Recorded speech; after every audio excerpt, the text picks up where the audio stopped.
I knew something was wrong the moment I pulled into our driveway. The garage was full of furniture, my son's beds, dressers, and desks piled haphazardly like discarded toys. My heart started racing as I rushed inside, barely remembering to grab my suitcase from the trunk. My name is Olivia Matthews, and I had just returned from a week-long pharmaceutical conference in Boston. As a senior medical sales representative, these trips were part of my job. But I had never felt such dread coming home before. Mom. Two voices called out in unison as my 12-year-old twins, Ethan and Noah, ran to meet me. Their faces told me everything I needed to know. Something had happened while I was away, something that had hurt my boys. What's going on? I asked, hugging them close. Why is your furniture in the garage? Dad made us move to the basement, Ethan said quietly, his voice trembling. He said we had to. The basement? I repeated, my voice sharp with disbelief. Our basement was unfinished, with concrete floors and exposed pipes. Why would he? For Madison's dance studio, Noah cut in, his face flushed with anger. Dad said she needs space to practice, and our room has the best lighting. Madison, my husband Mark's 16-year-old daughter from his first marriage. She had moved in with us 6 months ago when her mother took a job overseas, and Mark had been bending over backward to accommodate her every whim since. Where is your father? I asked, trying to keep my voice steady. Upstairs with Madison, Ethan replied. They're installing mirrors on our walls. I took the stairs 2 at a time, my heels clicking against the hardwood like ammunition. The door to my son's bedroom, their former bedroom, was open, and I could hear Madison's voice floating out. It's perfect, Daddy, just like a real dance studio. I stepped into the doorway and froze. The room was unrecognizable. The walls were stripped of my boys' posters and photos, replaced with floor-to-ceiling mirrors. The hardwood floor had been polished to a shine, and a ballad bear had been installed along one wall. Mark was on a ladder, adjusting a professional lighting fixture, while Madison pirouetted in the center of the room. What the hell is this? My voice cut through their bubble of satisfaction like a knife. Mark turned, his face breaking into that smug smile I'd grown to hate. Olivia, you're home early. Surprise? He gestured around the room proudly. I decided to do something special for Madison while you were gone. She's been practicing in the garage, but with winter coming, she needs a proper space. And our sons need a proper bedroom. I shot back. The basement isn't finished, Mark. It's cold, it's damp. Oh, they'll be fine, he waved dismissively. Boys are tough. Besides, Madison needs this for her future. She's talented, she could go professional. Madison nodded eagerly. I have a recital coming up, and I need to practice at least 4 hours a day. I looked between them, these two people who had so casually displaced my children, and felt something snap inside me. Put everything back, I said, my voice deadly calm. Now. Mark stepped off the ladder, his expression hardening. No, the room is Madison's now. I've already spent money on the renovations, and what's done is done. The boys will adjust. They're 12, Mark. They need their space, their privacy. They have space, he cut me off. The basement is bigger than this room anyway. Stop making such a big deal out of this. Madison is my daughter and her needs. And Ethan and Noah are my sons. I interrupted, pulling out my phone. And if you won't fix this, I will. What are you doing? Mark asked, watching as I dialed. Calling my lawyer, I replied, meeting his gaze steadily. The one who handled my late parents' estate. You remember him, don't you? The one who made sure this house stayed in my name. The color drained from Mark's face.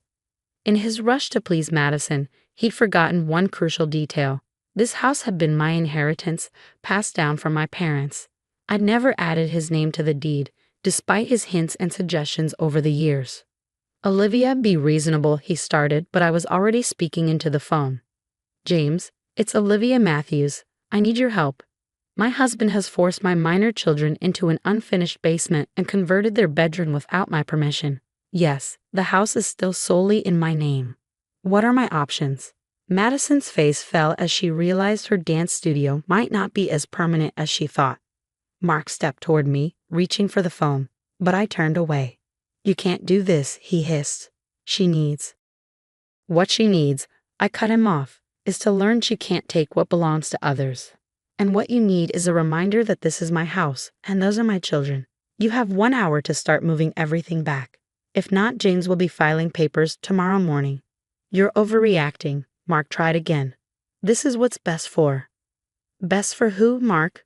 Best for Madison, or best for you, trying to prove your father of the year while making my son sleep in a basement. I ended the call and turned to Madison. I'm sorry, but this room belongs to Ethan and Noah.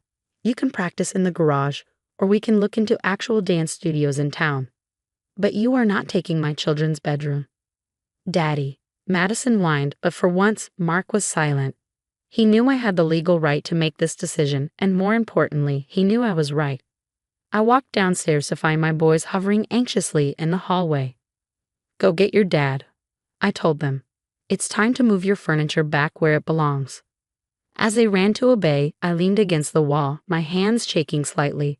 I'd always tried to accommodate Mark's dedication to Madison, understanding his desire to make up for the years he'd missed. But this time, he'd gone too far, and things would have to change. The next few days were tense. While the boys' room had been restored, the mirrors removed, furniture moved back, walls repaired, the atmosphere in our house was thick with resentment. Madison refused to speak to anyone except Mark, slamming doors and playing music loudly during the twins' study time. Mark alternated between cold silence and attempts to justify his actions. I was just trying to support her dreams, he said over dinner one evening, pushing his food around his plate. You're making you look like the bad guy. You made yourself look like the bad guy, I replied, watching Ethan and Noah pick at their meals. The boys had been quieter since the incident, sharing worried glances whenever Mark and Madison were around. There were a dozen other ways to support Madison's dancing without displacing your stepsons. They're just rooms, Madison interjected, her voice dripping with disdain. It's not like they do anything important in there anyway. All they do is play video games and read comics. I set down my fork, fixing her with a steady gaze. Those just rooms are their personal space, their sanctuary. Just like your room is yours. How would you feel if someone decided your room would make a better gaming lounge and moved you to the basement? That's different, she protested. Dancing is my passion, my future. They're just being lazy. Enough. I cut her off, noting how my sons seemed to shrink in their chairs. Ethan and Noah are straight A students. Noah's science project won first place at the state fair, and Ethan's on track to skip a grade in math. Don't you dare call them lazy. Mark pushed back from the table. Come on, Madison. We don't have to sit here and listen to this. He stood up, gesturing for his daughter to follow. Clearly, Olivia's determined to make us out to be villains. As they left, I heard Madison's stage whisper. This is why Mom said she was impossible to live with. Later that evening, I found the twins in their room, surrounded by books but clearly not studying. Noah was lying on his bed, staring at the ceiling, while Ethan sat at his desk, absently flipping pages. Hey guys, I said softly, sitting on Noah's bed. Want to talk about it? They exchanged looks, that silent twin communication that never failed to amaze me. Finally, Ethan spoke. Are you and Dad getting divorced? The question hit me like a physical blow. What makes you think that? That's what Madison said, Noah replied, sitting up. She said her mom left because her dad always chose her over everything else, and now you're going to leave too. I pulled both boys into a hug, feeling their thin shoulders trembling slightly. Listen to me, I said firmly. Whatever happens between your father and me, it won't change how much I love you, and I will always, always put you first. But Dad doesn't, Ethan whispered. He loves Madison more. Your father? I paused, choosing my words carefully. Your father is trying so hard to make up for the years he missed with Madison that he's forgetting to be fair to you. It's not right, and it's not your fault. Just then, my phone buzzed. It was James, my lawyer. Olivia, I've reviewed everything you sent me. The photos of the basement, the receipts for the dance studio renovations, the text from your sons about being forced to move. If you want to pursue this legally, we have a strong case for creating an unsafe living environment for minors. I stepped into the hallway, lowering my voice. What are you suggesting? File for full custody, he said bluntly. Mark's behavior shows a clear pattern of favoritism and disregard for your son's well-being. The basement incident is just the latest example. You mentioned he's used their college fund for Madison's dance competitions. He tried. I corrected. I stopped him in time. Document everything, James advised. Every incident, every comment, every time he puts Madison's wants above your son's needs. If this goes to court, we'll need to show a pattern. After hanging up, I stood in the hallway, listening to the sounds of my house. Madison's music thumping from her room, Mark's voice as he talked on the phone, probably to her mother, and from the twins' room, the quiet murmur of my boys talking. I'd married Mark 5 years ago, believing we could blend our families, believing his devotion to Madison was admirable. Now I wondered if I'd been blind to the warning signs, if I'd let my sons down by bringing them into this situation. Heading downstairs for water, I overheard Mark in his office. "I know, Karen," he was saying, presumably to Madison's mother. "Olivia's being completely unreasonable. The boys would have been fine in the basement. Madison needs proper training space if she's going to make it into that summer intensive program." No, I haven't told Olivia about the program fees yet. She's already freezing me out of the accounts after that college fund incident. I'd heard enough. The summer intensive program he mentioned. I'd seen the brochure in Madison's room. It cost more than a semester of college. Now I knew why he'd been asking about home equity lines of credit. Back upstairs, I found the twins had fallen asleep, books still scattered around them. As I tucked them in, I made a silent promise. Things were going to change, starting tomorrow. Mark needed to understand that being a father meant being a father to all his children, not just the one who reminded him of his first marriage. The breaking point came sooner than I expected. I was reviewing documents in my home office when I heard Madison's shrill voice coming from the twins' room. "Daddy, their stupid games are too loud. I can't concentrate on my routine." I arrived at the doorway to find Mark confronting my sons, who were quietly playing a video game with headphones on. The volume from their TV was barely audible. "Boys, turn that off," Mark demanded. "Madison needs to practice." "But Dad," "No," protested. "We're using headphones. And this is our room." "Don't talk back to me," Mark snapped. "Madison has an audition coming up. She needs to practice whenever she feels inspired. You two can go red in the basement." That was it, the final straw. "No," I said, stepping into the room. "They won't." Mark turned, his face flushing. "Olivia, don't start." "I've already started," I cut him off, pulling out an envelope from my pocket. "These are divorce papers, Mark. I had James draw them up last week." The room went silent. Even Madison stopped her theatrical sighing to stare. "You can't be serious," Mark finally managed. "I've never been more serious," I replied. "I've also filed for full custody of the twins. Joint custody isn't an option anymore. Not after you've repeatedly shown that you'll always put their needs last." "This is ridiculous," Madison burst out. "You're just jealous because I have actual talent and your kids." "Madison," I interrupted firmly, "stop talking. This situation is largely your father's fault, not yours. He's taught you that it's okay to take from others, to demand more and more without considering anyone else's feelings. That's not going to serve you well in life." Mark snatched the envelope from my hand. "You think you can just end our marriage because I support my daughter's dreams?" "No," I said calmly. "I'm ending our marriage because you've stopped being a father to your stepsons. Because you tried to access their college fund for Madison's competitions.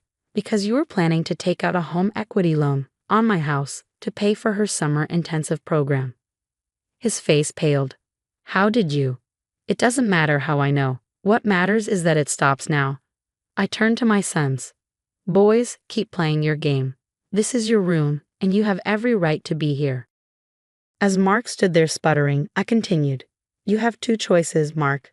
Sign the papers and agree to my terms, or we can let a judge hear about how you forced two minors to sleep in an unfinished basement. James has already documented everything." "You're bluffing," he tried, but his voice wavered. "Try me." I met his gaze steadily. "The house is in my name. The boys' college fund is protected. You have no leverage here, Mark.